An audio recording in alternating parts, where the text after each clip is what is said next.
Let me take you back in time. It's the 06 to 07 NBA season. We're in the NBA playoffs and the Western Conference is just as competitive as ever before. The 8th seeded Warriors had just shockingly upset the 1st seeded Dallas Mavericks.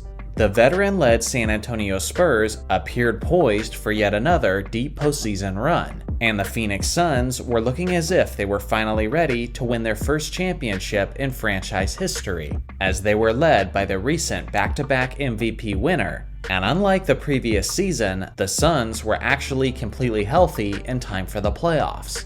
With the defending Western Conference champions now eliminated from the playoffs, everyone understood quite well that the two strongest teams remaining in the West were the San Antonio Spurs and the Phoenix Suns.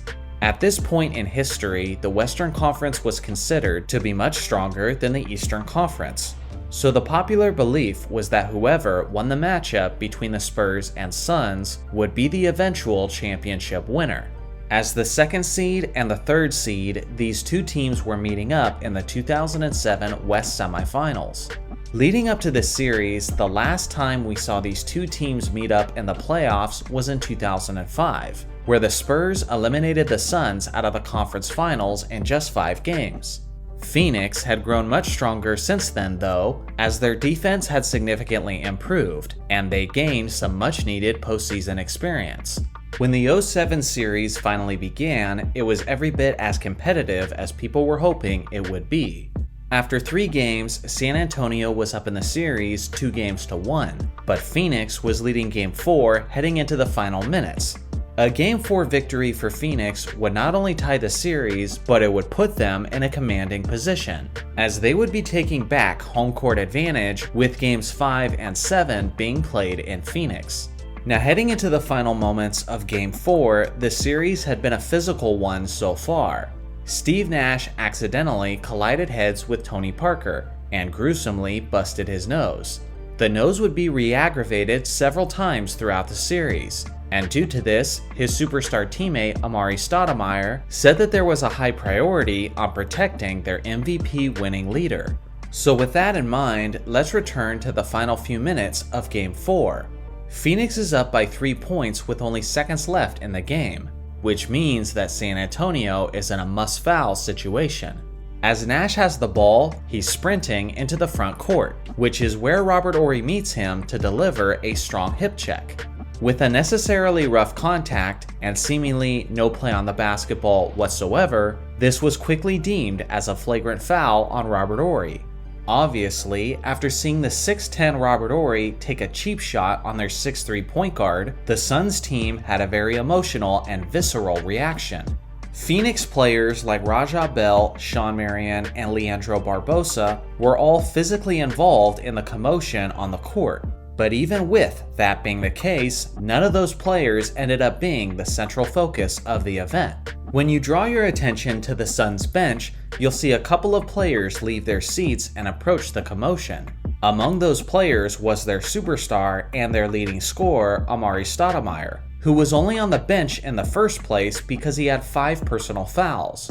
Who also left the bench was their 6'8 power forward, Boris Diaw, who did a little bit of everything for the Suns and was certainly a key part of their rotation. So at this point, unless you're familiar with this historical event, you're probably wondering why Stoudemire and Diaw even matter in this situation. Well, it actually has to do with the NBA's sensitive mindset at that point in time. Before that series had taken place, just a few years earlier, the famous Malice at the Palace happened, which was a giant brawl involving the Pistons, Pacers, and the Detroit crowd. Without a doubt, this horrible event was one of the worst evenings in NBA history, and the league's commissioner at the time, David Stern, vowed to never let something like this ever happen again. As a result, the league immediately became much more strict, punishing players more quickly for technical fouls and doing everything they could to discourage players from escalating potentially dangerous situations. One of the measures that the NBA took was reinforcing the incredibly harsh consequences for any bench players who get involved in an altercation. In the NBA rulebook on rule number 12, section 7, letter C, it states that during an altercation, all players not participating in the game must remain in the immediate vicinity of their bench. Violators will be subject to suspension without pay for a minimum of 1 game and fined up to $50,000. This was the rule that they ultimately enforced on Amar'e Stoudemire and Boris Diaw, as they were both ultimately suspended for the crucial 5th game in Phoenix. These were the averages of Amar'e Stoudemire and Boris Diaw throughout the first 4 games, and this was the level of production that the Suns were now going to miss in Game 5. Despite being severely short-handed, Phoenix still challenged the Spurs in Game 5, ultimately losing the game by just 3 points. And as expected, with now home court advantage and morale on their side, San Antonio closed out the series in the 6th game. If the suspensions never took place, then Phoenix likely wins Game 5. And with Game 7 eventually being played in their building, it's hard to envision the Suns losing that series at full strength. I'm not even a Phoenix Suns fan, but as a basketball fan, this decision to severely punish the Suns in this extremely important series was tremendously frustrating for several reasons. For one, the NBA clearly made this decision in light of their paranoia from the Malice at the Palace. And if this had occurred on most other years, severe punishments likely wouldn't have been ensued.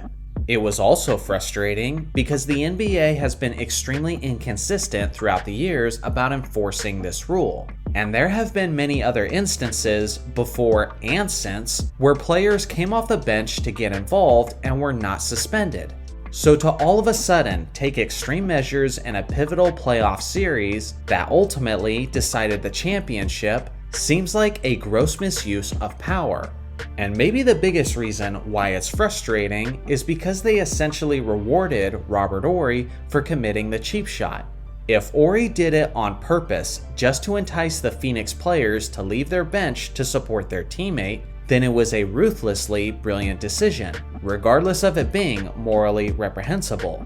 Again, the winner of this series was going to be on cruise control for the NBA championship. Before the playoffs began, people initially believed it was going to be the Dallas Mavericks in the Western Conference Finals, but instead it was the 4th-seeded Utah Jazz, who the San Antonio Spurs dealt with quickly in just 5 games. And then, in the NBA Finals, they easily swept the overachieving and the inexperienced Cleveland Cavaliers. Likely because of this decision to suspend Stoudemire and Diaw, the Phoenix Suns organization still doesn't have an NBA championship banner to this very day, and a former 2-time MVP winner like Steve Nash is frequently criticized for simply having statistics that didn't lead to winning, when in reality, he was stripped of his legitimate opportunity to win. Honestly, it still blows my mind that the players who were most severely punished for the event were guys who were literally not involved in the original altercation. For goodness sake, Raja Bell put his hands on Horry and shoved him, and he was not suspended, but yet Stoudemire and Diaw, who simply stepped forward a few feet, were disqualified from Game 5. In the end, we can only imagine just how much this truly changed history in the grand scheme of things. With the title, Nash is likely considered as one of the select few greatest point guards of all time. Without a ring in 2007, Tim Duncan's legacy and reputation certainly takes a hit, and even a head coach like Mike D'Antoni is probably viewed in a much more positive light by the basketball community with a ring on his finger. So what do you guys think? Was the punishment fit for the offense, or was the NBA overreacting in this scenario? Also, if this is not it, what do you think was the worst decision that the NBA has ever made? I look forward to hearing your thoughts in the comment section below.